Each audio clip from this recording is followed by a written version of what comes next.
Quadruplets na babae ang isinilang sa pamilya Reyes mula sa barangay Monte Calvario, Buhi, Camarines Sur. Noong June 5, 2026, isinilang ni Joanna Lechago Reyes ang kanyang 4 na sanggol na sina Maria Dolores, Maria Evelyn, Maria Angela at Maria Teresa. Isinilang sila sa Bicol Medical Center sa Naga City sa pamamagitan ng cesarean section. Base sa ulat, halos 2 buwan silang nanatili sa ospital bago tuluyang nakauwi sa kanilang pamilya. Sa panahong iyon, isinailalim sila sa pangangalaga at pagsusuri bago pinayagang makauwi.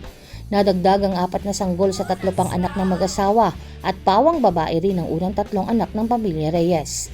Dahil dito, 7 na ang kabuang bilang ng kanilang mga anak, samantala walang regular na trabaho ang ama ng tahanan. Gayunman, patuloy umano siyang naghahanap ng pagkakakitaan para matugunan ang pangangailangan ng pamilya.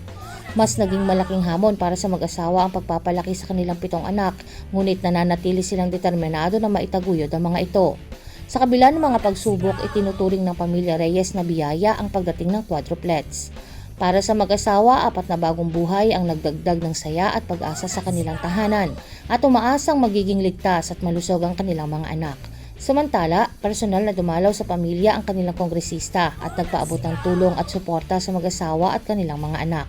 Ang pagsilang ng quadruplets ay tinuturing na pambihirang pangyayari sa larangan ng medisina. Gayunman, walang sapat na impormasyon upang tukuyin kung natural ang pagbubuntis ni Joanna.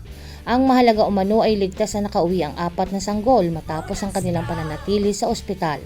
Ang 4 na sanggol ay hindi lamang umano dagdag na responsibilidad, kundi 4 na bagong dahilan upang patuloy na magsikap at mangarap para sa kanilang pamilya. Jovelyn Astrero para sa Balitang Unang Sigaw.